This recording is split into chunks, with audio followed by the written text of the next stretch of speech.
So viewers, চলে এসেছি আজকে আরও একটা নতুন ভিডিও নিয়ে তোমাদের সাথে শেয়ার করব বলে।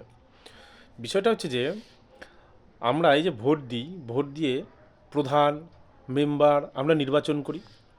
তো নির্বাচন করার পরে দেখা যায় যে তারা কি করে, যে কাজগুলো তাদের ওয়ার্ডে একটা মেম্বার, ধরো আমার মেম্বার ওয়ার্ডে আমরা মেম্বার জিতিয়েছি ভোট দিয়ে। তো হওয়ার পরে দেখি 2 বছর বা 1 বছরের মধ্যে দুমদাম করে তারা বড়লোক হয়ে যায়, দোতলা বাড়ি করে ফেলছে, গাড়ি কিনে ফেলছে। প্রচুর আছে, এরকম প্রচুর দৃষ্টান্ত আছে যে তারা ঘর বাড়ি করে ফেলছে অথচ কিছুই করে না, কোনো কাজ করে না। তো যদিও ছোটোখাটো কাজ করে, সেটা করে অত কিছু করা সম্ভব নয়। তো এই যে তারা কাজগুলো না করে তাদের পকেটে যে টাকাগুলো ঢোকাচ্ছে, অথচ যে কাজ তাদের করার জন্য তারা যে লিস্ট তৈরি করে একটা, যে আমার ওয়ার্ডে এই এই কাজগুলো হবে, সে কাজগুলো তারা করে না, না করে তাদের পকেটে তারা টাকা ঢুকিয়ে ফেলে।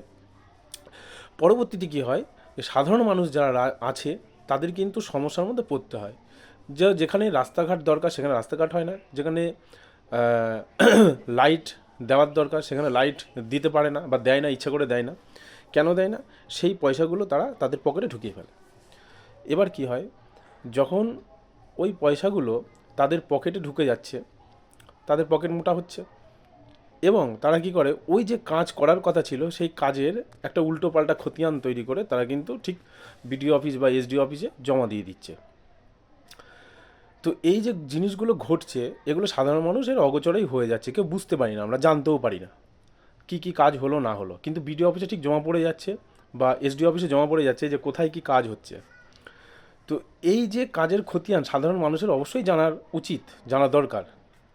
তার জন্য কী করতে হবে, যে ওয়ার্ডে কাজ হচ্ছে সেই ওয়ার্ডে সেই মেম্বার সেই অঞ্চলে, মানে পার্টি অফিসে বা লোকাল পার্টি অফিসে হোক, বা